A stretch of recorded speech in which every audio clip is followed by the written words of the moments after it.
Hey everyone, welcome back to the channel. In today's tutorial, I'm going to show you how to fix dynamic block flip and stretch not working together in AutoCAD.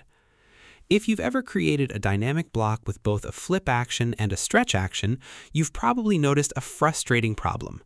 Everything works perfectly at first. The block stretches correctly, and the flip parameter also works. But as soon as you flip the block, the stretch grip either stops working, stretches in the wrong direction, or moves the geometry incorrectly. This is one of the most common issues users encounter when creating dynamic blocks, especially beginners.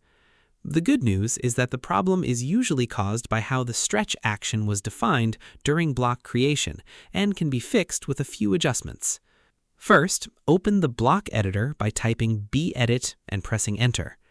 Select the dynamic block that is causing the issue and click OK. Once inside the block editor, test the block using the Test Block button. Try stretching the block first and then flipping it.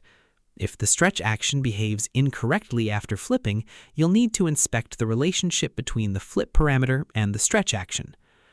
The most common cause is that the stretch action selection frame does not include all the geometry that needs to move when the block is flipped. When AutoCAD flips the block, some objects may end up outside the stretch action's influence area. To fix this, select the stretch action and review the crossing window that defines which objects will stretch.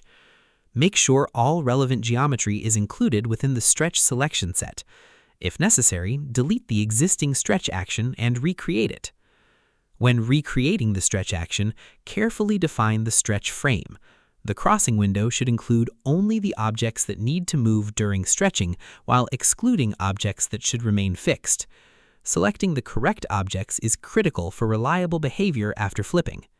Next, examine the order and placement of parameters. The flip parameter should generally be positioned so that it mirrors the entire block consistently.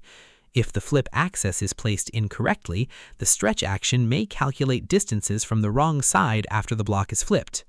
Another important step is to verify that the stretch action is associated with the correct linear parameter. Select the stretch action and confirm that it is linked to the intended linear parameter. If the association becomes broken, the stretch grip may stop responding altogether. After making adjustments, click Test Block again. Stretch the block, flip it, and then stretch it once more. Repeat this process several times. The geometry should now stretch correctly regardless of which side of the block is facing.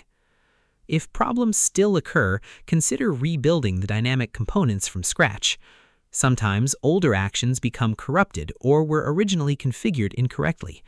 Recreating the linear parameter, stretch action, and flip parameter often resolves stubborn issues more quickly than troubleshooting individual settings. Dynamic blocks are incredibly powerful tools, but they require careful setup.